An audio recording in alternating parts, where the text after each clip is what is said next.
कैवल्यं देव्यदृक्साक्षी आदिकर्तारं कृपानिधे प्रणतक्लेशनाशाय अनन्ताय नमो नमः। अल्पज्ञोऽहं सर्वब्रह्मं सत्शरणं जुगलरूपं तं नमामि। भगवान श्री करुणासागर महाराज की जय। सब कैवल साहेब। આજે આપણો ઉલટ ક્રિયાનો 60મો ક્લાસ 60 તારીખ 13/5/2025 મંગળવારે સાંજે 5 વાગે કિરણ માસીના ઘરે ક્લાસ 60મો છે એટલે ષષ્ઠી પૂર્તિ કહેવાય ને, ષષ્ઠી પૂર્તિ એમ એટલે 60। પછી હવે આના પછી આપણે છે એ બધાએ 60 વર્ષ થઈ ગયા હોય ને એના લાભો મળશે, સિનિયર સિટીઝન। આખી તારીખનું ટોટલ 9 13/5/2025 એ તે ગણી લીધું, સાચી વાત છે, 9 થાય। હવે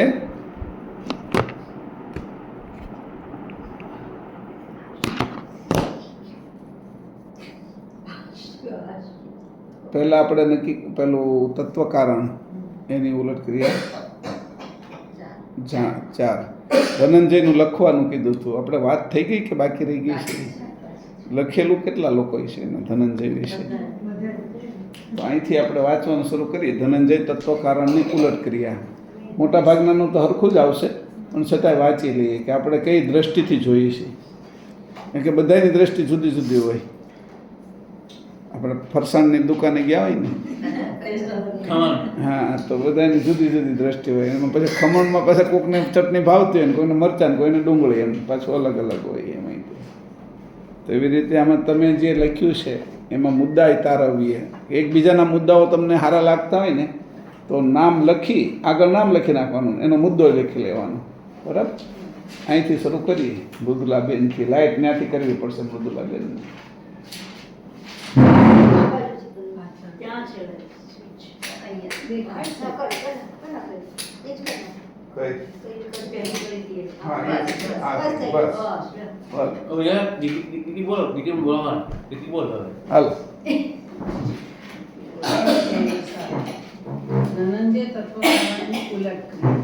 થોડું જોરથી બોલવું પડશે હો, આમાં ટેપ હોતી થશે।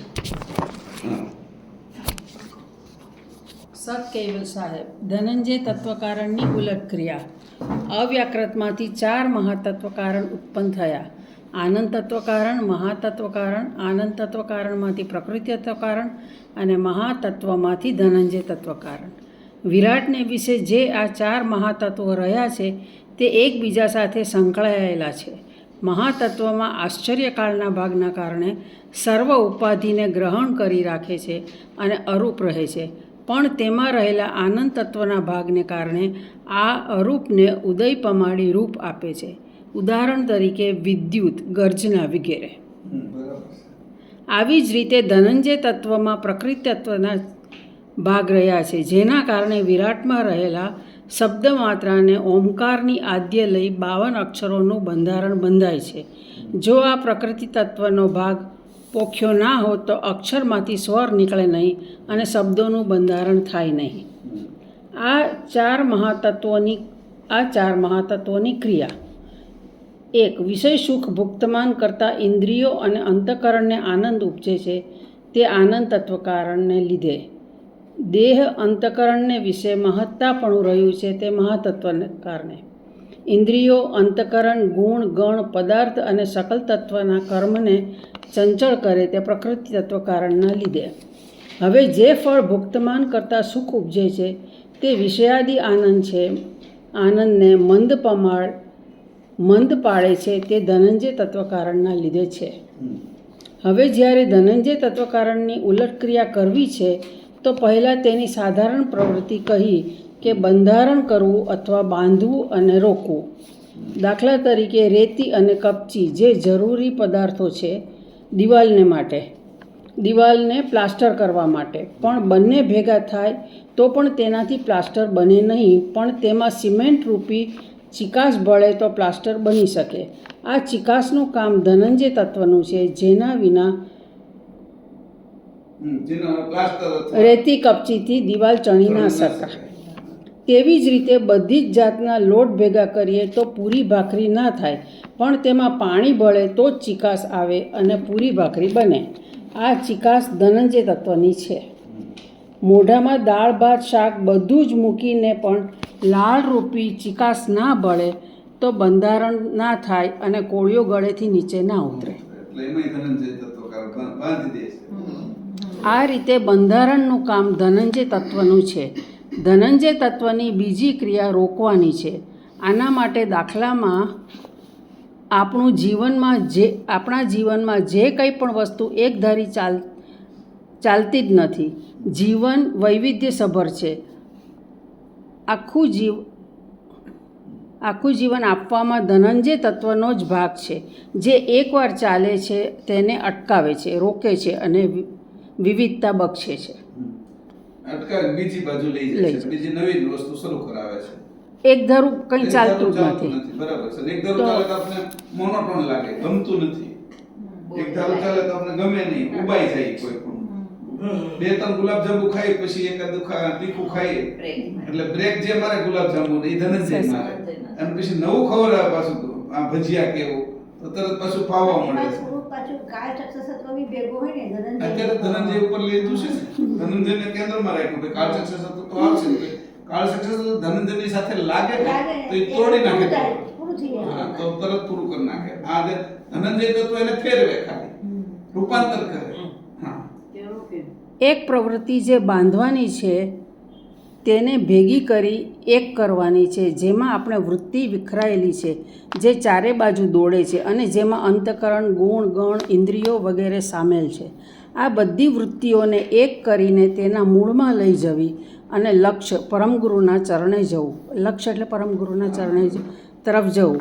આમાં ધનંજય તત્વની ક્રિયા જે બંધારણની છે તેનો ઉપયોગ કેવી રીતે કરવો? એકાગ્ર થઈ ચોતરફ ફરતા આપણા વિચારોને શાંત કરી, શાંત થાય ત્યારે જાગ્રત રહી આ વૃત્તિઓનું મૂળ જે અંશની વૃત્તિ છે ત્યાં સ્થિર થવું. આ બધી વૃત્તિઓ જડ તરફ લઈ જાય છે, તેને ચેતન તરફ એટલે કે અંશની વૃત્તિ તરફથી અંશ તરફ જવું. બાહ્ય વૃત્તિ તરફથી અંશ તરફ જવું. બરાબર. અને અંશે પણ રોકવાનું છે, જે એ બાહ્ય વૃત્તિને રોકવાનું કામ ધનંજય આગળ કરાવવું. બરાબર.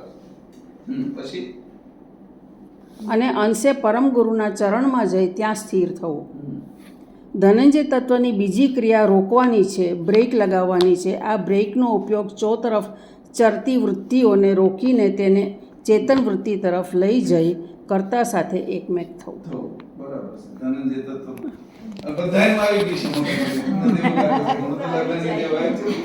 એમાં પણ બધા વાંચવાનું તો છે જ. બરાબર. અને જેનો આખો મુદ્દો હારો હોય ને એ નોંધી લીજો. આપણે બધા તત્વોને અલગ અલગ શ્વાસ છે. બધાએ અત્યારે તમે બધા તત્વો તો આ ધનંજય તત્વોને આપણે લખશું ને તો બધા તત્વોના ભલે 2 પેજ બને. બધા જ આ કેમ આ ધનંજયનું લખ્યું? આમાંથી જ લખ્યું છે. ધનંજયનું પરમ ગુરુએ એટલે જ નથી આપ્યું કે હવે તમે આ બધા તત્વોનું લખતા શીખો, એટલે તમે આપણે શીખી જવાનું છે. પછી તમારું સત્કેવલ સાહેબ, 72 તત્વોના બંધારણમાં 4 તત્વ કારણ એ વ્યક્તમાંથી અવ્યક્ત અને અવ્યક્તમાંથી વ્યક્ત કરવામાં બફર તરીકે રહ્યા છે. તેમાં ધનંજય તત્વકારણની સાધારણ પ્રવૃત્તિ વિશે, તે કર્મ કરીને તેના ફળ ભુક્તમાન કરતાં જે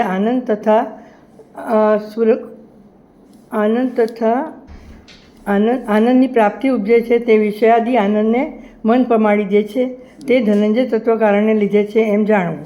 ધનંજય તત્વકારણના 9 ભાગમાં 1 ભાગ પ્રકૃતિ તત્વકારણનો છે. એ મેળવીને 10 ભાગ વિરાટ તનુને પોખ્યા હતા. આ 10 ભાગ વિરાટની શબ્દમાત્રા જે સત્વશૂન્ય માત્રા છે તેને વિશે રહ્યા છે. વિરાટની શબ્દમાત્રાને વિશે ઓમકારની આદ્ય લઈને 52 અક્ષરોનું બંધારણ થાય છે. તે ધનંજય તત્વકારણની શક્તિએ કરીને અક્ષરોના રૂપ બંધાય છે. દાખલા તરીકે રેતી, કપચી, સિમેન્ટથી ગોળો બંધાય છે. એકલો રેતીથી ઘોડો બંધાય નહીં, એમાં સિમેન્ટ અને પાણી નાખો તો બંધાય. એ ધનંજય તત્વ કારણરૂપ ચિકાસ વગર બંધારણ થાય નહીં. તેવી જ રીતે તલના લાડુમાં પણ ગોળ ધનંજય તત્વ કારણ તરીકે બંધારણનું કામ કરે છે. હવે ધનંજય જે ઉદાહરણો છે એ સટીક આવ્યા બધા એને. ધનંજય તત્વ કારણની ઉલટ ક્રિયા. પ્રકૃતિ તત્વના તરફના આનંદને રોકવાનું કે ભંગ કરવાનું કાર્ય ધનંજય તત્વ કારણ કરે છે. ત્યાંથી ઉલટ ક્રિયા કરવા માટે તત્વો જે અનિત્ય બાજુ લઈ જાય છે ત્યાંથી એને સત્વમાં વાળીને ઉલટ ક્રિયા કરવા માટે સુધર્મમાં ચેતનની બાજુ પ્રવૃત્તિ કરાવીએ અને કર્તાના ચરણ જે પરમ ગુરુ છે એમના ચરણમાં બંધારણ કરી દઈએ તો તત્વો બાજુથી બધી વૃત્તિઓ સમેટી પ્રણવમાં લઈ આવી સુરતા દ્વારા વૃત્તિમાં જ ચૈતન્યમાં લઈ જઈ વૃત્તિને અંશે કરી પરમ ગુરુના ચરણમાં મૂકી દેવી અને અદ્વૈતાદ્વૈત ભાવથી પરમ ગુરુના શરણમાં પ્રતિવતા ધર્મ રાખીને રહેવો. આ જ ધનંજય તત્વકારણની ઉલટ ક્રિયા છે. ઉલટ ક્રિયામાં ધનંજય તત્વકારણ પાસે બંધારણનું કામ લેવાનું, એના માટે ધ્યાન પ્રણવ પર પણ કરી અંશને પરમગુરુ સાથે જોડવાનું કામ ધનંજય તત્વ પાસે કરાવવું એ જ ઉલટ ક્રિયા છે. અને તત્વો બાજુ બ્રેક લગાડવી. અંશને કૃતના તત્વોમાં ધનંજય તત્વકારણ બાંધે તો એનાથી જડતા આવે અને ધનંજય તત્વને કેવલ કર્તાના ચરણ પરમગુરુના ચરણમાં બંધારણ કરી દઈએ તો એ જ સાચી ઉલટ ક્રિયા છે. હવે ધ્યાન દ્વારા શ્વાસમાં કરવાનું અને શ્વાસનું સુરતામાં અને સુરતામાંથી વૃત્તિમાં અને વૃત્તિ કેન્દ્રિત કરીને અંશે થવાનું. આ ક્રમથી ધનંજય તત્વ પાસે બંધારણનું કામ લેવાનું. સુરતા અંકુરમાં આવેલી છે. દશેય ઇન્દ્રિયોમાંથી બધે જ વ્યક્તિને હટાવી શ્વાસમાં ધ્યાન કરવાનું અને શ્વાસ સુરતાથી ચાલે છે. સુરતા અંકુરમાં છે એટલે અંકુરી ગતિ આવી જાય અને દશેય ઇન્દ્રિયો સુરતામાં કેન્દ્રિત થઈ જાય છે. વૃત્તિ કેન્દ્રિત કરી અંશે થવું, અંશ પરમગુરુના ચરણમાં બંધાઈ જવું. વાહ. હવે એને કેવું બધાય તમે તૈયાર કર્યું. માને તો આંખમાં આવડાવી દે તમારે. મેં જોયું કે જો તો ખરા જાણ ક્યાં સુધી પહોંચી બધા લોકોને. સતકેવલ સાહેબ પ્રણામ. અંશને પરમ ગુરુ સાથે જોડવાના કામમાં લગાવવું એ જ સાચી ધનંજય તત્વકારણની ઉલટ ક્રિયા જાણવી. અંશની વૃત્તિ જડ માન્યતાઓમાં, પદાર્થ ભાવમાં અને અસ્મિમાં એવી તો જોડાઈ જાય છે કે પરમ ગુરુ સાથેની એકતા મન પડી જાય છે. આ માટે બહિર્મુખ વૃત્તિઓને બ્રેક આપીને વૃત્તિને પરમગુરુની જાણમાં કેન્દ્રિત કરવા, તત્વોને સમજીને એનાથી છૂટા પડીને જેથી અંશ પોતાનું નીચ સ્વરૂપ ભૂલી ના જાય કે હું કર્તા કેવલનો અંશ છું અને એમનો સજાતીય છું. દાખલા તરીકે રોટલી કે ભાખરીનો લોટ તૈયાર કરતી વખતે તેલ, ઘીનું, મોણનું ચિકાસ લાવી અને પાણીથી બંધારણ કરી રોટલી કે ભાખરી આપણે તૈયાર કરીએ છીએ. બીજો દાખલો, પરમગુરુ માટે અલગ અલગ ફૂલની માળા બનાવવી હોય તો એક એક ફૂલને અથવા એક એક ફૂલની પાંદડીને સોય દોરાથી ગૂંથવી પડે છે ત્યારે એ માળા તૈયાર થઈ શકે છે. એ રીતે એનું બંધારણ કરવામાં આવે છે. એ જ ન્યાય અંશની વૃત્તિને ધ્યાન દ્વારા જાગૃત કરીને વૃત્તિને નૂરતા, અક્કલ, સુરતા, આરત, ઐશ્વર્યતા અને ચૈતન્યતામાં બંધારણ કરી એકરૂપ કરીને પરમગુરુના ચરણોમાં બાંધી દેવી. આ રીતે અખંડ કર્તાની સાથે મારે ભેટ કરવી છે. સતકેવલ સાહેબ પ્રણામ.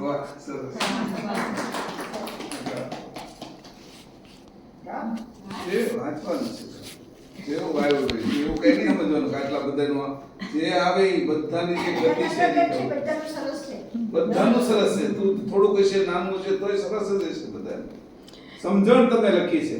તમે ધનંજય તત્વ નથી લખ્યું. તમારી સમજણ છે એ એમાં ઉતારી છે. સતકેવલ સાહેબ, ધનંજય તત્વકારણની ઉલટ ક્રિયા. ધનંજય તત્વકારણના મુખ્ય કાર્ય છે બ્રેક મારવાનું, અટકાવવાનું, અને બીજું છે બંધારણ કરવાનું, બાંધવાનું એટલે કે ભેગું કરવાનું. સામાન્ય રીતે તત્વો આપણી વૃત્તિને બાહ્ય બાજુ એટલે કે પ્રકૃતિ બાજુ એટલે કે જડતામાં લઈ જાય છે. આવી વિકેન્દ્રિત વૃત્તિઓને ધનંજય તત્વકારણનો જ ઉપયોગ કરીને બ્રેક મારી એક જગ્યાએ પોતાના સ્વરૂપમાં કેન્દ્રિત કરી બાંધી તેને પરમ ચૈતન્યરૂપ પરમ ગુરુ જે સકર્તા કેવલના ચરણ છે ત્યાં બાંધીએ તો હલમલ હસતો હસ્ત નિજ સ્વરૂપ પ્રાપ્ત થઈ અદ્વૈત કેવલ કરતાનો સંયોગ થશે. આ માટે સૌ પ્રથમ તો પરમ ગુરુને આપણી સાથે અને માથે રાખવાના છે. નિરક્ષીરના વિવેક દ્વારા સંત સયાના બની તત્વોના વિત્તરૂપ સત્વભાગને છૂટો પાડી તત્વભાગના અશુદ્ધ ભાગને બ્રેક મારી આપણી સઘળી વૃત્તિઓને એક જ આપણા સ્વરૂપમાં બાંધી દ્રઢતાથી પરમગુરુના ચરણોમાં સમર્પિત કરવી. આ જ ધનંજય તત્વકારણની ઉલટ ક્રિયા જાણવી. આ માટે શ્વાસમાં ધ્યાન કરવું, શ્વાસનું બંધારણ સુરતામાં અને સુરતામાંથી વૃત્તિમાં કેન્દ્રિત કરવું. વૃત્તિ કેન્દ્રિત થતાં અંશે થવાશે, આમ બંધારણ કરવાથી અંશે થવાશે અને અંતે સ્વચ્છંદતા મૂકી પરમ ગુરુના ચરણમાં સમર્પિત થઈ જવું. એ જ ધનંજય તત્વકારણની ઉલટ ક્રિયા છે.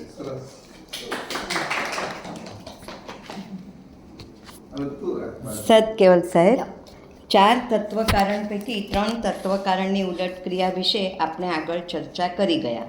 હવે ધનંજય તત્વની ઉલટ ક્રિયા વિશે. ધનંજય તત્વની 2 ક્રિયા છે, બંધારણ કરવું અને બ્રેક મારવી એટલે કે અટકાવવું. અંશને પરમગુરુ સાથે જોડવાનું કામ ધનંજય તત્વની ઉલટ ક્રિયાનું છે એટલે કે બંધારણ કરવું. દાખલા તરીકે રેતી, કપચી, સિમેન્ટનું બાંધકામ, તલ ગોળના લાડુ વગેરે. તત્વ બાજુ જાય તો ત્યાં બ્રેક મારવી અને અંશ બાજુ લઈ જવું. અંશને અંશી સાથે જોડવાની પ્રક્રિયા ધ્યાન, શ્વાસ, સુરતા અને વૃત્તિ. ધ્યાનને શ્વાસમાં જોડવું, એ શ્વાસને સુરતામાં લઈ જઈ અંકુરમાં ગતિ કરવી અને વૃત્તિ કેન્દ્રિત કરી અંશે થવાનું. અત્યારે આપણી બધી ઇન્દ્રિયોના કેન્દ્રો જુદે જુદે ઠેકાણે વહેંચાયેલા છે. દાખલા તરીકે કાનને સાંભળવાનું, આંખને જોવું, જીભને ચાખવું વગેરે. આ દરેક ઇન્દ્રિયોને કેન્દ્રિત કરવી એટલે કે એમાં બંધારણ થાય. આ બંધારણનું નામ અને બંધારણ ઘાટું કરી એ જ અંશ છે અને આ અંશે પરમ ગુરુના ચરણમાં બંધાવવું. અનેક વર્ષોથી આપણને સંસારમાં ક્યાંક ને ક્યાંક બંધાવાની ટેવ તો છે જ. પતિમાં બંધાઈએ, બાળકોમાં બંધાઈએ, ગુણગણમાં બંધાઈએ, પ્રણવમાં બંધાઈએ, આ રીતે બધે જળમાં બંધાઈએ જ છીએ. તો એમાં બ્રેક મારવી અને પરમ ગુરુના ચરણમાં બંધાવવું. જે દેહમાં મારી આસક્તિ છે એમાં બ્રેક મારી 100% ચેતન વૃત્તિમાં સ્થિર થવું, કારણ કે આ જ ખરેખર પરમાર્થ છે. અસ્મિના કારણે જે ઉપાધિરૂપ આનંદ પ્રાપ્ત થાય છે એમાં પરમગુરુની જાણ માથે રાખી જાગ્રત થઈ બ્રેક મારવી તો જ સ્વરૂપની પ્રાપ્તિ શક્ય છે. આ રીતે ધનંજય તત્વની ઉલટ ક્રિયા જાણી અને કરવી અને વૃત્તિને ઘાટી કરી પરમ ગુરુના ચરણમાં સ્થિર થવું. આ બધા તત્વોની ઉલટ ક્રિયાની સમજ જે પૂજ્ય મહેશભાઈ અને પૂજ્ય મા દ્વારા સમજાવવામાં આવી અને મને જેટલી પણ સમજાઈ એને મારા જીવનમાં સ્થાન આપી શકું એ જ પરમ ગુરુને અને બધાને પ્રાર્થના. સત્ય મારી પાસે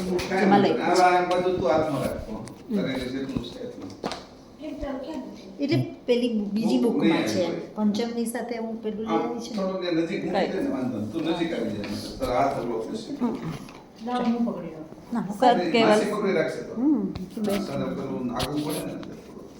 સત કેવલ સાહેબ,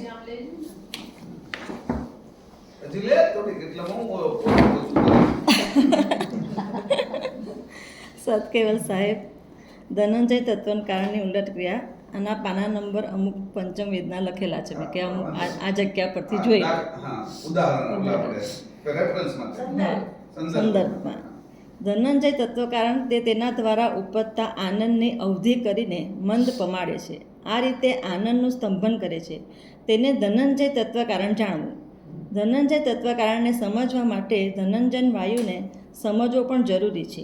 આ વાયુનું કામ સંજમભોગ વૃત્તિના 3 ચક્ષસત્વ પૈકી કાળ ચક્ષસત્વ દ્વારા શરીરના બધા જ વાયુને દેહમાંથી ઉલેચીને પ્રાણ સાથે બહાર કાઢી ફેંકી દે છે. ત્યારે સબ એટલે મૃતદેહમાં માત્ર ધનંજન વાયુ પાછળ રહે છે, જે શરીરને ફૂલાવવાનું કામ કરે છે. હવે ધનંજય તત્વકારણ જે વર્ગજ્ઞાન અને અનંગ ચક્ષસત્વ બંનેને મૃત્યુ પહેલાં સ્તંભન કરી મંદ પમાડીને ઘાટને કાળ ચક્ષસત્વને હવાલે કરે છે. ત્યારે કાળચક્ષસત્વના કર્તાની ક્રિયાવૃત્તિ દ્વારા આગળથી 4 ભાગ પોખેલા તે હવે એકલા જ રહ્યા છે, જેના કારણે કાળચક્ષસત્વ બધા જ વાયુને એટલે કે ધનંજન વાયુ સિવાયના ઉલેચી નાખે છે. ત્યારે મૃત્યુની ઘટના ઘટે છે. ઉપર પ્રમાણે ધનંજય તત્વકારણ જે વર્ગજ્ઞાન અને અનંત ચક્ષસત્વને મંદ પમાડવાની ક્રિયા કરતું હતું તે કર્તાના ક્રત બાજુ લગાવતા તે અંશની વૃત્તિ એટલે તે ક્રત તરફથી મંદ પમાડવાથી ક્રતની આસક્તિ ઓછી થાય છે. પછી આ વૃત્તિને સકર્તા કૈવલ તરફ વાળવી તે જ તેની ઉલટ ક્રિયા જાણવી. હવે બંધારણ એટલે બંધારણ કરવાનું કામ ધનંજય તત્વકારણનું છે. જેવી રીતે તલ અને ગોળના બંધારણથી લાડુ બને તેમ અંશને પરમ ગુરુ સાથે જોડવાનું કાર્ય કરવું તે જ ઉલટ ક્રિયા. બ્રેકનું કાર્ય જે કાર્ય તત્વકારણ તરફ જાય છે ત્યાં બ્રેક લગાડવી. જે કાર્ય કર્તાના ક્રત તરફથી પાછી વાળી જે જડતા તરફ લઈ જાય ત્યાં બ્રેક લગાવી સર્વ તત્વો ઇન્દ્રિયોને એકમુખી કરી કેન્દ્રિત કરી વૃત્તિને પરમ ગુરુના ચરણમાં બાંધી કૈવલ કર્તા તરફ વાળવી તે જ ધનંજય તત્વકારણની ઉલટ ક્રિયા જાણવી.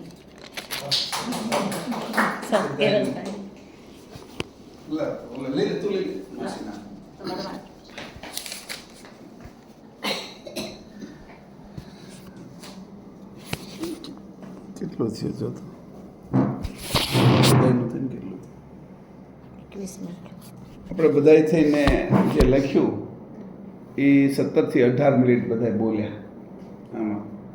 એટલે કોઈ 2 મિનિટ કોઈ 4 મિનિટ અને ધનંજય તત્વ કારણનું બોલ્યા પણ સમજણ આખાની આવી ગઈ.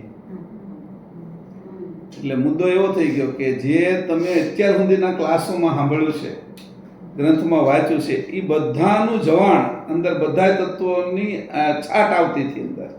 એ આપણે દેખાતું હતું, વર્તાતું હતું કે ભાઈ તમે જે ક્લાસ સમજ્યા છો એમાં દરેક વિષયની અંદર ઊંડા સુધી ગયા છો અને હવે નક્કી જ થઈ ગયું છે કે હું અંશ જ છું અને કૈવલ કરતાનો છું અને બાકીના બધા તત્વો છે. તત્વો ભલે કોઈ પણ કામ કરે, ભલે ઋષિમુનિ થઈ જાય, આકાશમાં ઉડતા થઈ જાય, મનુષ્ય ભગવાન થઈ જાય, બ્રહ્મા વિષ્ણુ શંકર, તો પણ એ ત્યાં સુધી નથી પહોંચેલો.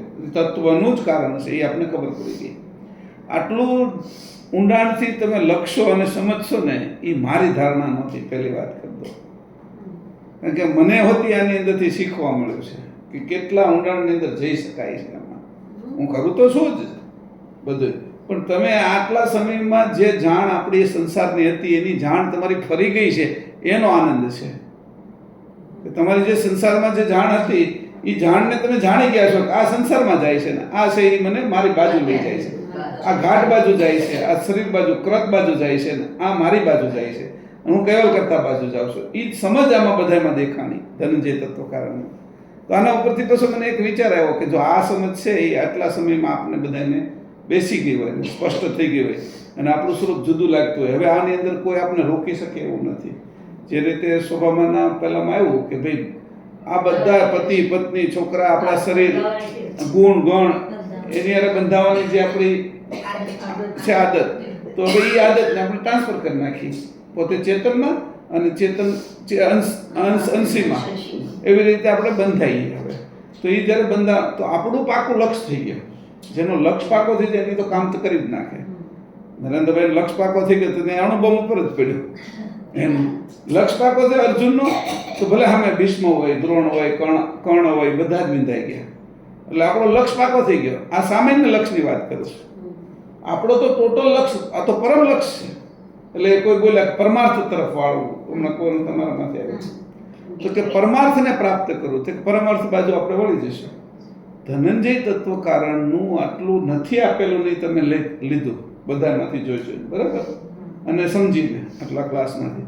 તો હું કહું છું કે 84 તત્વનું આપણે છે એ ન લખી શકીએ.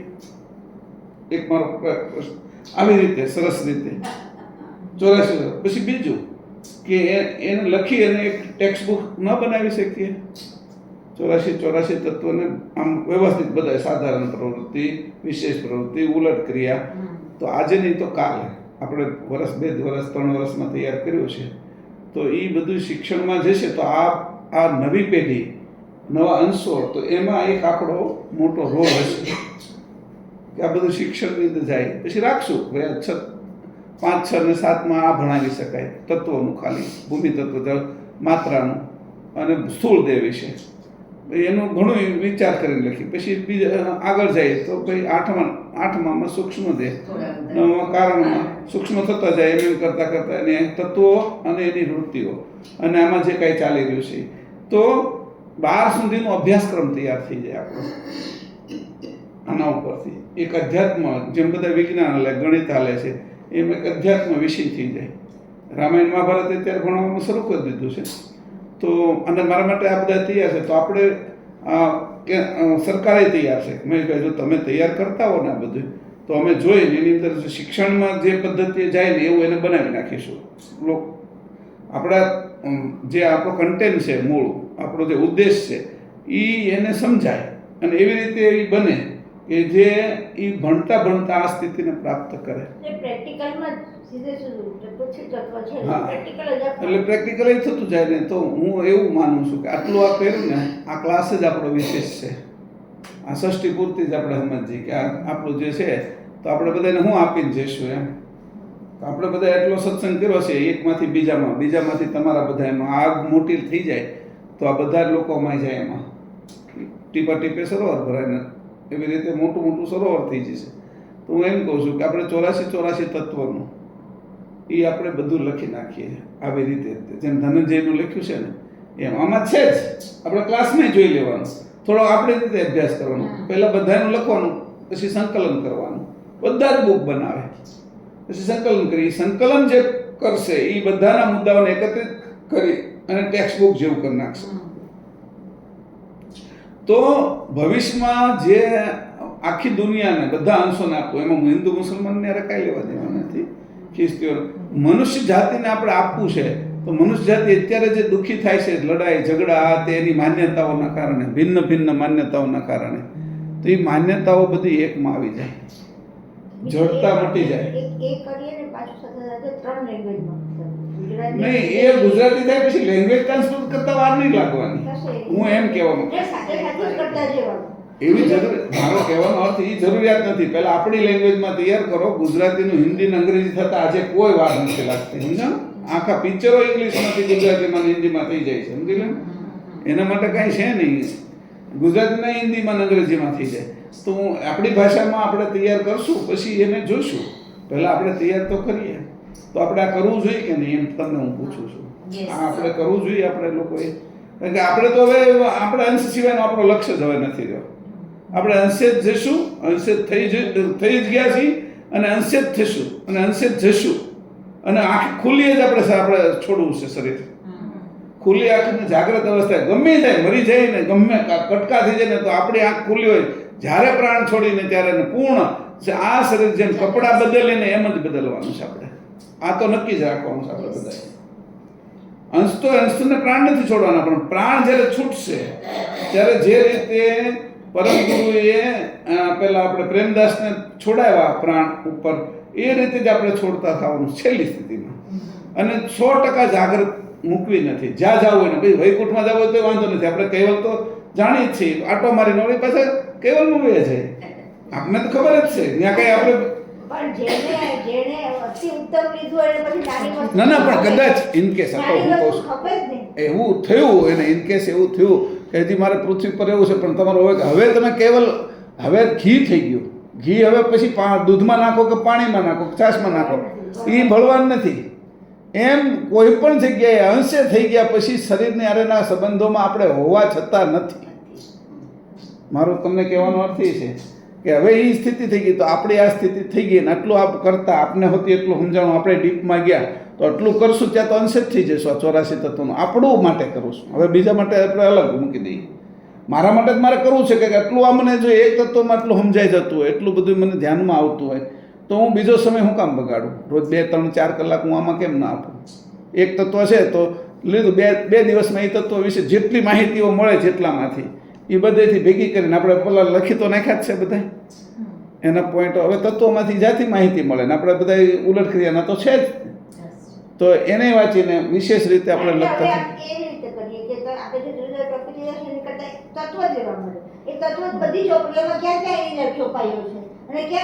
હા. એટલે એક એ રીતે કે પણ મારો કહેવાનો છે કે અત્યારે ધનંજયનું લખ્યું ને, જે ટોપિક બધાને ખોવાઈ ગયા છે બધાને ક્યાં એની તો હવે આ તત્વના ટોપિક ચાલુ કરી દીધું. હા તત્વના જ લઈ લઈએ ને, આ તત્વના જ લીધા હતા ને કે અત્યાર સુધી તો તત્વ જ આવ્યું છે. તો પ્રકાશ બ્રહ્મવૃત્તિ જ્યાં જ્યાં જેટલી જગ્યાએ છે એ જાણે હજી પ્રકાશ બ્રહ્મ ઊંધી નથી પહોંચ્યા આપણે નીચેથી લીધું છે ભૂમિ તત્વ. પેલી ચોપાઈની વાત હતી ને એને બદલે હવે આ કરી એમ કહું છું. બરાબર છે. 84 તત્વની જ લઈ લઈએ, બરાબર છે. તો 84 તત્વોનું લખી નાખીએ આપણે, પછી એને વ્યવસ્થિત, પછી એમાં સ્થૂળ શરીરનું કમ્પ્લીટ કરી નાખીએ. પહેલાથી ગુણમાંથી જઈએ, ગણમાંથી નીચે હા, પછી એમાં વર્તારો જોઈએ આપણા દેહ, મનુષ્ય દેહમાં, પછી આમાં લખ્યું છે પશુ પક્ષીમાં, પછી વનસ્પતિમાં, વિરાટમાં, દેવદર, બધામાં આપણે જોઈ લઈએ. એટલે દેવતનુમાં બધાની અંદર લખ્યું છે આપણે, તો એ બધી આપણે ખબર પડે. સ્થાવર જંગમ એનું પણ લખ્યું છે બધું. પછી જાતિઓ જળચર છે તો એમાં એના ભાગો, વનસ્પતિની 5 જાતિઓ. તો 10 જણા 10 આકાંક્ષા એક આકાંક્ષા લખો. આ અત્યારે કેમ કર્યું? નહીં એવું નહીં, એકને 2 જણાને એક આકાંક્ષા આપવાની, કારણ કે બધું જુદું જુદું, એકને વિચાર જે આવ્યો ને બીજાને પાછું તો બધું ભેગું કરો છો. હા, કારણ કે બધાનું એક અમુક જ વસ્તુમાં છે, એક વસ્તુ પણ પોતાનો વિચાર છે તમે પ્રદર્શિત કર્યો છે એ પાછો સંપૂર્ણ સમજવાળો છે, તમારી સમજ છે. તો પછી એક આકાંક્ષા વ્યાખ્યાયિત કરીએ અને પછી એમાં આ જેવી રીતે કર્યું ને એવી હા, એક લો તો શું થાય, 2-3 દિવસમાં એક લખાઈ જાય. 2-3 દિવસમાં એક લખાઈ જાય. આપણે જોઈએ તો 1 વર્ષ આપણે રાખીએ તો 1 વર્ષમાં 84 તત્વો આપણે લખી નાખીએ. ગુરુવારે મળીએ તો એક આકાંક્ષા લખીને આવે. હા, એક આકાંક્ષા નહીં, જો ગુરુવારે તમે હા એક આકાંક્ષા એટલે 2 અઠવાડિયામાં 2 આકાંક્ષા. આપણે અઠવાડિયામાં હવે બધાની એક જ. એક જ આકાંક્ષા. બેની જગ્યાએ 3 ક્લાસ કરીશું, એક ક્લાસ બબ્બે દિવસ. માટે જ કરીશું. એટલે હું એમ કહેવા માંગુ, જ્યારે તમે ગુરુવારે અને સોમવારે આપણે 2 રહે ને તો 2 વખતે એક વાર નથી લાવવાનું, બરાબર છે? હા, આ આખું તૈયાર થાય. આનું કારણ શું છે, 1-1.5 વર્ષમાં આપણી સમજણ પૂરી થઈ જાય. આ જે સમજણ ખીલી છે તમારી, હું એમ જોઉં છું, એમ લાગે છે કે જેમ ઉજ્જડ પેલું કાંઈ ન હોય પેલા સરોવરમાં અને કોઈ બીજ નાખી દીધા હોય ને આખું કમળવાળું સરોવર થઈ જતું હોય, ખીલી ઉઠે, એવી સમજ તમારી ખીલી છે. આમ વર્ણન કરું તો, અથવા શરદ પૂર્ણિમાનો ચંદ્ર ખીલેલો હોય, નજીક હોય ને એનો જે પ્રકાશ થાય ને એ ખીલું છે, અંશની અંદર આ ગયું છે. એમ મારું આવું માનવું છે કે આટલું કે આમાં જ્યારે તમે મૃદુલાબેનથી શરૂ કર્યું ને ત્યારે અંદરથી આમ ગદગદિત થઈ જવાતું હતું. જ્યારે એ આવતું હતું ત્યારે હા, જાણ જ આવતી હતી. તો અહીંથી શરૂ કર્યું તો ઠેઠ સુધી બધું એમ લાગ્યું કે ઓહો, આ કોર અંદરથી કંઈક નવું જ નીકળતું જાય છે બધાની અંદરથી. અને આ કંઈ ખૂટે એવું નથી, ખજાનો છે એમ. આ ખજાનો ખૂટે નહીં. અને આપણે આ બધું દઈને જઈશું તો આપણો એક અહીંયાથી એવું લાગશે કે આપણે કંઈક કરીને જાય છે, અને આપણા માટે સંતોષ છે, આપણે ભૂલા નહીં પડી. હા, આપણા માટે સંતોષ થઈ જશે. આજે આખી દુનિયાને જરૂર પડવાની છે એક એવાની કે જે પૂર્ણ હોય, ક્યાંય અટકેલું ન હોય, એમાં બધું આવી જતું હોય. એમાં અલ્લાહ આવી જતા હોય, ઈસુ આવી જતા હોય, એની અંદર યહૂદી ધર્મ આખો આવી જતો હોય, એમાં આખું બંધારણ જ હોય. તો આજે આપણા બધા વેદો ઉપનિષદો આવી જતા હોય, કારણ કે આ જે છે એની જેવું તો આજ સુધીમાં વેદાંતની અંદર આપણે એટલા ગયા. તો આમાં પ્રેક્ટિકલ જે જ્ઞાન છે, જે સમજ છે, એ ત્યાં સુધી વેદાંત છે એ ત્યાં સુધી તો અશ્મિના જ વિભાગમાં જાય છે. એટલે આપણને ખબર પડી જાય અશ્મિ ક્યાં ક્યાં લાગે છે, તો અશ્મિમાંથી સંસાર બાદ નીકળી જાય. અને આવા બધા મનુષ્યો થઈ જાય તો આ બધા તો અંશો છે એ તો કેવી ગતિ કરશે એમ, આજની તો કાલ એનું કેટલું સારું થશે એમ હું આવું માનું છું. આપણા આટલા લોકો 10-15 લોકોની મહેનતથી આવતી પેઢીની અંદર લડાઈ ઝઘડા ન થાય, આવતી પેઢી સંવાદિતાથી જીવે અને આખી પૃથ્વીનો શ્રેષ્ઠ વિકાસ થાય. કદાચ આ પૃથ્વી સ્વર્ગ થઈ જાય, આટલી થોડી મહેનત સ્વર્ગ કરતાંય આગળ નીકળી જાય. કદાચ સ્વર્ગમાં હજી કાંઈ ઈર્ષા દેવોને હોય, ઈર્ષા જ ન થાય. તો એ આપણા પ્રયત્નથી થતું હોય તો આપણા 3-4 વર્ષો શું કામ એમાં ન વાપરવા? હું આવું કહેવા માંગુ છું તમને. આપણા 3-4 વર્ષ એમાં શા માટે ઘોળી ના નાખો? આપણું સમર્પણ કરી દઈએ આપણે. આ લોકો દેશ માટે છે એ કેટલા લોકો મરી જાય છે, સૈનિકો એની વાહે. આપણે તો આ જીવવાનું છે ને, આ 3-4 વર્ષની અંદર તો આપણે ઊભું કરી દઈશું. આપણે આ બધા જે મરી જાય છે ને એ હવે આપણું આ જ્ઞાન 10-15 વર્ષ ભણશે ને એ મરવાનું એના ઉપર એનું પૂર્ણ જીવન જીવીને મરશે એ બધા. આ 20 વર્ષે ને 22 વર્ષે ને 25 વર્ષે ને 30 વર્ષે શહીદ થઈ જાય, એની પત્નીઓ એ રીતે, એના છોકરાઓ નાના નાના હોય, એ બધું જ આપણે ભવિષ્યમાં ઊભું થતું પાપને રોકી રહેવા માટે કામ કરીએ છીએ. ભવિષ્યમાં ઊભું થતું એકબીજાના લડાઈ ઝઘડાથી ઊભું થતું પાપ, એને સમજણમાં એને રોકી લેવાના છે. ભવિષ્યમાં ઊભું થતું, ભવિષ્યમાં આવનારો રોગને રોકી રહ્યા છે. કેવો રોગ? આખા સૃષ્ટિમાં આવતો રોગ. તો એ રોગને આપણે રોકી રહ્યા છીએ. રોકવા માટેની આપણી તૈયારી છે, આપણે એમાં હાલવું છે. બીજું કે આ રોગને તો રોક્યો કે હવે લડાઈ ઝઘડા, તો હવે સમય કેમ કાઢશે બધાએ? તો વિકાસના અનેક કામો થશે. સૃષ્ટિ આખી સ્વર્ગ જેવી છે. નદીઓ બધે હશે, પાણી બધે હશે, વ્યવસ્થા બધે હશે, પર્યાવરણ બધે હશે. આ જે પછી ગતિ એવી હશે કે જેની અંદર ધુમાડો ન નીકળતા એવા બધા સાધનો હશે. કદાચ આપણે બધા જ એવી સ્થિતિમાં છે કે દુનિયામાં બધા જ ઉડતા હશે એવા સાધનો હશે, ઉત્તમ રીતના બધા. કોઈ જગ્યાએ એક્સિડન્ટ નહીં હોય બધાની અંદર. એટલે આખું જગત આખું છે એ ક્યાં ઊંચાઈ જાય.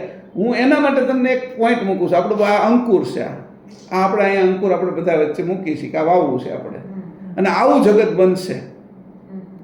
આ સામાન્ય વસ્તુ નથી, ક્યાંય ઝઘડો નહીં હોય, કોઈને બાંધવાની જરૂર નહીં પડે. ફળ પાકશે, ફળનું જીવન પૂરું થશે. આપણે કાચું તોડવું નથી, ફળ એ થાય. જો કાચું ખાશું ને તોય હત્યા કરી કહેવાશે. અહિંસાનો પૂરેપૂરો માર્ગ વાપરો છે. ફળ પાકે ને પછી એને ખરી પડે ને ત્યાર પછી ખાવું છે. એટલે એનું પૂરું જીવન થઈ ગયું. સિંહ અને જે વાઘ ને વરુ ને જે હિંસક પ્રાણી છે, એ કોઈ બકરું કે કોઈ અરણ્યું મરે એનું જીવન પૂરું થયા પછી એને ભૂખ લાગે. સમજાણું? એ ખાઈ લે, પછી એને ભૂખ ત્યાં સુધી ન લાગે કે ઓલો શરીર છોડે, કારણ કે હવે એને કામનું નથી, એ ઓલો ખાય છે. તો અહિંસાનું તો પૂર્ણ પેલું થઈ જશે. હા, પશુ પક્ષીમાં આપણે કારણ કે વૃક્ષ ઉપર એ હિંસા નથી કરતા. જે આપણે ફેલાવવું છે તો કે અમે જે હવે કાચું ઉતારી લેતા હતા ને અને પછી અમે પકવતા હતા ને કેરી, એ હવે નથી પકવવી એમ. પછી એને આંબાને એમ થશે કે હું આને જલ્દી પકવીને આપું એમ.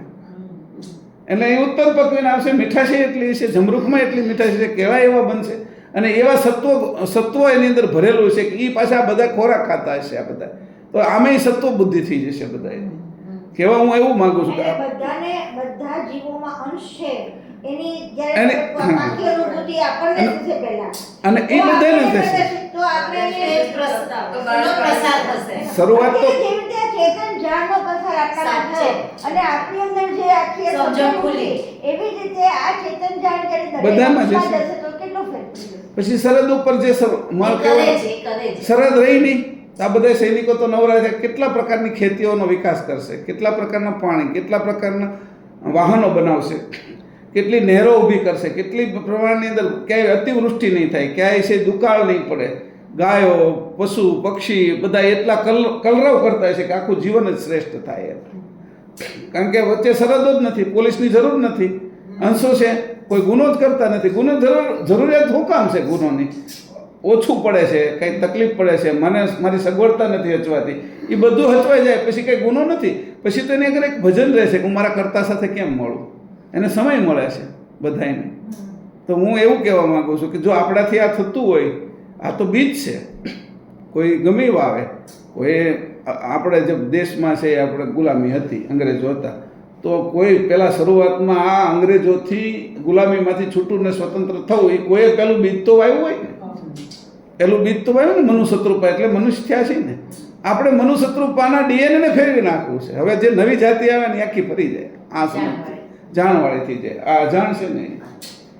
તો હું એવું કહેવા માગું કે આપણે 3 વર્ષમાં આખો અભ્યાસક્રમ તૈયાર કરીએ, આપણે લોકો તૈયાર કરીએ આ તત્વોના આધારે. આજે લખ્યું છે ને એના આધારે એની અંદર કઈ રીતે થશે એ પછી આપણે જોઈશું. એના માસ્ટર લોકો હોય છે, આપણે તૈયાર કરીને પછી આપણે હોતી જોઈશું કે કઈ રીતે થાય એમ સારી રીતે. કેટલું સમજી શકે. પહેલાં શરૂઆતમાં તો આપણે કાંઈ સમજતા નહોતા. શું કહેવા પ્રકાશ બ્રહ્મ વૃત્તિ, સંજમભોગ વૃત્તિ, ઈચ્છા વૃત્તિ, આપણે શું ક્રિયા વૃત્તિ, અંશ વૃત્તિ, સજીવન વૃત્તિ, કાંઈ સમજતા નહોતા. અને પછી કે બોલો ને મોઢે રાખવાનું, આ મોઢે રાખવાથી શું થાય એમ. આટલું તો આપણે વેદાંતનું ભણ્યા છે. આ રજનીશ એટલું કહે છે, બીજા બધા વેદાંત કે ત્યાં આગળ માત્ર માનસિક જ છે. મનસ્થિતિ ઊંચી કરે છે એ લોકો, પણ આપણે તો સ્થૂળમાંથી ઊંચું કરીએ છીએ આખું. જળ વસ્તુ ધનંજય તત્વ, છેલ્લામાં છેલ્લું તત્વ, એને આગળ હાવ જળ તત્વ છે. એમાંથી 3 ગણ બન્યા છે. ધનંજય તત્વ જડતાની અંદર કામ કરે છે, પણ જડતાનું એટલું કામ છે એની તો આપણે ખબર પડી ને. જે ગુણ સુધી તો બધા જાણતા હતા, ગણને કોણ જાણતા? કરતા એ કોઈ પણ વસ્તુ એવી નકામી નથી મૂકી. આપણી આગળ એનો આટલું ઉપયોગ શ્રેષ્ઠ કરતા આપણને આવડે. આટલું શ્રેષ્ઠ જ્ઞાન આ બ્રહ્માંડની અંદર કોઈની આગળ ન હોય એવું જ્ઞાન સ્થૂળ શરીરે આપણે જોઈએ છે. ત્યાં ઓલા લોકોનું સૂક્ષ્મ શરીર છે, સાંભળ્યું તો છે આ લોકોએ, દેવલોકમાં પરમ ગુરુ ગયા છે તો, પણ અત્યારે આપણા ભાગે તો આપણે કામ કરી શકીએ એમ છે. હું તમને એટલા માટે કહું છું, આટલું બધું તમારું જે વર્ણન મેં વાંચ્યું ને તો મને એમ થઈ ગયું કે આ તો અત્યારે આપણે કરી જ નાખવું જોઈએ. કારણ કે તમે આ જે 5-6 વર્ષની અંદર જે તમારી સમજ છે, ક્યાં સમજ કરી ગઈ એમ કહું છું તમને. હવે તમે સામે કોઈ દેવતા હોય, કોઈ મૂર્તિ હોય, કોઈ શ્લોક બોલે છે, હા તમે બધાનું માન રાખો છો, તમે માનને સમજો છો, પણ તમારું મન એમાં ચોંટતું નથી. તમારું તમારા શરીરના વિભાગમાં ચોંટતું નથી કે શરીરથી હું અલગ છું, શરીરના તત્વોથી અલગ છું, અને કેવા અલગ, પ્રણવથી અલગ છું, શ્વાસથી અલગ થઈ ગયો છું, આ બધા અશ્મિથી અલગ છું. એ રાતે એમને સમજાય છે, દિવસે સમજાય છે, અને એટલું બધું પાકું થઈ ગયું છે, દ્રઢ થઈ ગયું. મને લાગે 3 વર્ષમાં તો હાવ પાકી જશે આ કરશું ત્યાં. બસ કૃપા જોઈએ તમારી, બીજું શું? પરમ ગુરુ આપણે પર કૃપા, આવું કામ કરવું કોની કૃપા ન હોય એમ. આપણે કેવો વિચાર કરીએ છીએ કે એક ચીકુ છે એ પણ એનું પૂર્ણ જીવન જીવ્યા પછી આપણે ખાઈએ, એની મીઠાશ આવે. આ બધા જૈન સંપ્રદાયમાં અહિંસાની વાત કરે છે, બુદ્ધમાં અહિંસાની વાત કરે છે, પણ એમાં વ્યવહારિક કઈ પક્ષ રાખવો પડે એવું છે. પહેલા હવે કામનું નથી, એનો અમારે ઉપયોગ કરવાનો છે. કારણ કે હવે દાડમ પાકી ગયા પછી વૃક્ષને કામનું નથી, અને દાડમ ને વૃક્ષ કામનું નથી, તો હવે તો એની મીઠાશ પહેલા નંબરની ભરાય છે. હવે મધ આને કામનું નથી, મધમાખી ત્યારે જ ભેગી કરે છે જ્યારે એમાં કોઈ હિંસા ક્યાંય નહીં દેખાય એમ. પછી તો એવી સ્થિતિ થશે કે એની સમજ ત્યાં સુધી ચેતન સમજ થઈ જાય. તમે તપેલી મૂકો ત્યારે મધ પડશે એની અંદર, ત્યાં સુધી નહીં પડે. બધું ચેતન જ જીવન થઈ જશે. ત્યાં સુધી તો પહોંચી જશું એમ. અને કદાચ આપણે જોઈશું, આપણે જોઈશું ત્યારે જોઈશું, ખબર, આપણે આંખેથી પ્રાણ છોડશું ત્યારે આ બધું આપણે જોઈ પણ શકશું. કારણ કે આપણે હવે ખબર પડી ગઈ ને, શરીર લેવા જેમ કપડાં પહેરતા આવડી ગયું ને, એમ આપણે આ અંશને છે એ પ્રાણથી જવું છે. અંશ તો થઈ જ ગયો, અંશને આવવા જવાનું કોઈ દ્વાર નથી, અંશે થઈ ગયા. હવે પ્રાણને એ ગતિમાં લઈ જવો છે કે જાગ્રત અવસ્થામાં આંખના દ્વારથી જાય, એટલે પ્રાણ છે એ પણ શરીર પહેરે તો આપણે આ બધી વાતની ખબર રહે કે અમે બધા હતા જ આમાં, અમે બધું રાખ્યું જ છે. એનું વજન પણ ના લાગે પાછું, કે બહુ બધું એટલું યાદ રહે, એનું વજન લાગે, પણ જોઈ ત્યારે આવી જાય. હા, એવું છે. જોઈ ત્યારે કબાટમાં પડ્યું છે, જોઈ ત્યારે કામ લાગે, આવી જાય. એટલે હું આજનો આ ક્લાસ 60મો છે, ષષ્ઠી પૂર્તિ, એટલે જ મેં તમને કીધું છે કે આપણું આ કાર્ય થઈ જાય એમ. દિવસ આથમે આપણો, ત્યાં દિવસ ઉગી જવાની તૈયારીમાં રહેવું છે. ષષ્ઠી પૂર્તિનું સેલિબ્રેશન એટલે 84 તત્વોનું બંધારણને બાંધી લેવું, આ બંધારણ કરી લેવું છે આપણે બધાનું. આ ધનંજય તત્વે આપણે બધાને બાંધ્યા. અત્યારે ધનંજય તત્વે આપણે બધાને બાંધ્યા. પહેલા તો એક કરી દીધા, બરાબર, એક વિચાર કરી દીધો, એક વિચારની ગતિ એક દિશામાં કરી દીધી, અણીવાળું કરી દીધું કે હવે બીજી વસ્તુનો અમારે નથી વિચાર કરવો, અંશે થઈને આ બધું લખવું છે અને બધું તો છોડવું છે. એટલે હવે ઘરે બેઠા છીએ, અહીંયા બેઠા છીએ, તો જેમ કીધું કે પેલું લખતા હતા ને તો એમાં ને એમાં મન રહેતું હતું, તો પાછું અહીંયા જુઓ, હવે તમે તો અવડું મોટું કામ કરવા જઈએ. પહેલાં તો નાનું હતું, આપણે ખબર નથી કે આપણે ક્યાં જવાના છીએ. અત્યારે આ વિચાર કરીશું, આનો ક્યાં જશે, કેટલો વિચાર. કદાચ એવું બને કે બીજા લોકોમાંથી પણ આ આખી સૃષ્ટિ આવી થઈ જાય તો બીજા લોકોમાંથી પણ અહીંયા આવવા માટે દેવો, ગંધર્વો, કિન્નરો, જે લોકના તપસ્વીઓ અહીંયા રાજી થાય કે અમારે કેમ જાવ. અત્યારે અમેરિકા કેમ જાય છે આપણે બધા, સ્વિટ્ઝરલેન્ડ કેમ જાય છે ભણવા માટે, તો એ બધાને એમ થાય પૃથ્વી પર જવું છે.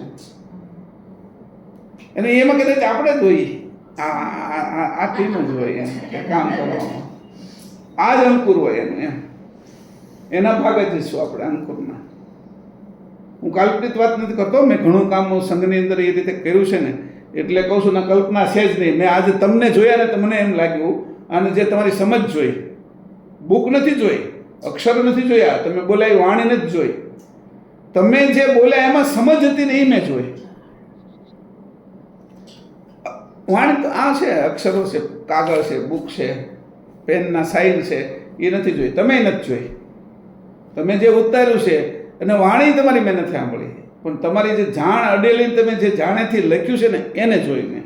અને આ જાણ છે એ બધું કરી શકશે, મને લાગે છે આ ઇઝી છે એમ. અને આ મોટિવેશન જ છે મારું તમને, એક ઉત્સાહ જ આપવાનું કામ છે કે આપણે કરી લઈશું બધા ભેગા થઈ. અને કરી લઈશું તો એવું કરી લઈશું કે કાળની બહાર હોય જશે બધું કાલાતીત. કારણ કે આપણે શરીર છોડશું એટલે કાળમાં નથી. ઈચ્છા કરી ત્યારે લેશું, ઈચ્છા કરશું. આપણું તો આ નક્કી જ છે, અહીંયા જે બેઠા એને આ નક્કી રાખજો. મારે ગમે એ થાય, કટકા થઈ જાય છે એટલે શરીર તો શરીર છે ને, પણ મારે તો એ જ રીતે પ્રાણ છોડવો છે. તો છેલ્લે હું હશે જ તમારી આગળ, એવું નક્કી રાખજો તમે. આ નક્કી રાખજો, કારણ કે આ ઘટના જે ઘટવાની છે અને આપણે આ કાર્ય કરશું ને કાર્ય પૂરું થશે ત્યાં તો આખી દુનિયાની અંદર કંઈક જુદું જ થઈ જતું છે. અને 10-15 વર્ષ હાલશે એટલે એ આપણે જોઈશું. અને આપણે પાછા ઉંમર થઈ ગઈશું તો પણ હવે આ શરીરની ઉંમર થઈ, મારી ક્યાં થઈ છે? હું તો ઉંમર વગરનો છું, કાળ વગરનો છું. એ ગતિ લઈને જઈશું તો પણ પાછળથી જોઈશું આ બધું. ઓલા મરી ગયા પછી જોઈ નથી જોઈ એકાતું ત્યાં સુધી બધાને, પણ એવું નથી, અમે મરતા જ નથી. એ તો મરી જાય છે, એ તમે છો બધા, એ વિભાગના. તમે મૃત્યુને માનો છો એ વિભાગમાં છો. અમે મૃત્યુને માનતા નથી. મૃત્યુ છે એને ના નથી પાડતા, પણ એને માનતા નથી. અમે અમારું મૃત્યુ છે જ નહીં, અંશનું મૃત્યુ છે જ નહીં. અંશની ઘટના છે આ. અમે અખંડ છીએ, ક્યાંય સુધીનું જોઈ શકીએ છીએ. તો આપણે આ રીતે કરીએ. એટલે આ ધનંજય તત્વ આજ લેવાનું હતું, અવ્યાકૃત અને નિરંજન ઉલટ ક્રિયા આપણે શરૂ કરવાનું, બરાબર. પણ હવે અવ્યાકૃત છે એને આકૃતિ કરી નાખીએ આપણે. આ અવ્યાકૃત છે, હવે એને આપણે આકૃતિ કરી નાખીએ, પ્રત્યક્ષ બધું કરીને મૂકીએ આપણે.